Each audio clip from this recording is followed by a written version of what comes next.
My name's Nikki Evans. I'm Nicola Lamb. I'm Debbie Samwell. My name's Sophia Perkins. I'm Claire Aldersey. I'm Lisa Jackson. I'm Claire Harrison. International Women's Day is important because it brings women together. It shows that we have common goals, common experiences, common dreams for our future, and that, you know, we can celebrate where we've been, how far we've come and where we're going to in the future.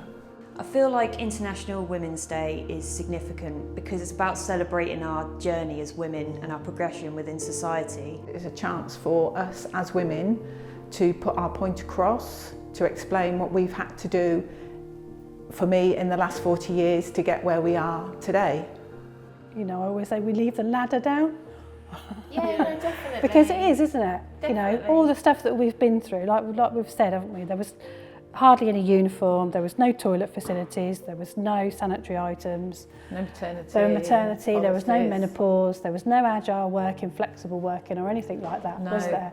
Whereas now, we're at that point where we've got that, and it's quite exciting what else is going to come after that. We've all had to go and have those battles and have those conversations and have the doors shut on us sometimes and then go and kick it back in again. I was at school when, it was back in primary school, I must have been in year 3, I think, and we had the fire service come out and do like a talk with us.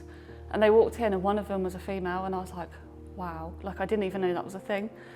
So I sort of sat there listening to their presentation, and I was like so inspired. I remember getting home, like testing the fire alarms. And then I just sort of always had this feeling in my head that I was going to be a firefighter one day.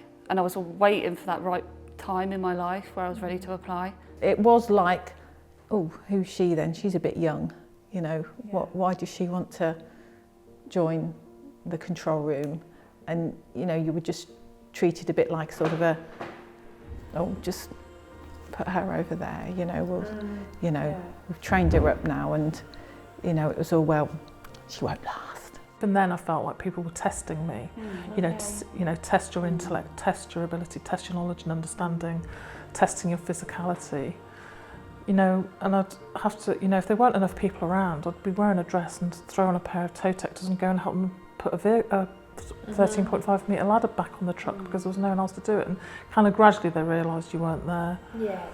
Because you were a DEI hire, you were there because you deserved to be there, and you had that experience, and it's taken a long time, and that's the change I think that's happened, is that the people when I joined this job who were firefighters, crew managers, watch managers are now, you know, station managers, group managers, area managers and higher, and they've grown up with you, so they understand your knowledge and understanding, you know, they have more respect for you.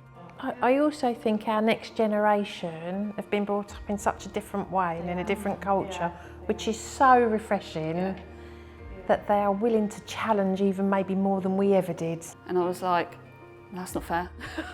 I'm not having that. The adoption policy now is exactly the same as the maternity. Oh, amazing. What a change maker. Yeah. Well done, you, Nick. Because again, it's about paving the way for others, isn't it? Because you've perhaps been the first person to acknowledge that, you know, that's relevant to you. I suppose maybe if no one else had highlighted it, we wouldn't have known. You didn't really have, did you, until really recently, very many women leaders. When I joined, Cindy Phillips was the highest ranking woman in the fire service as a watch manager, and now we've got a whole row of chiefs who are women, and I think that's the biggest change, and all the ranks in between. I think your watch actually becomes your second family as well.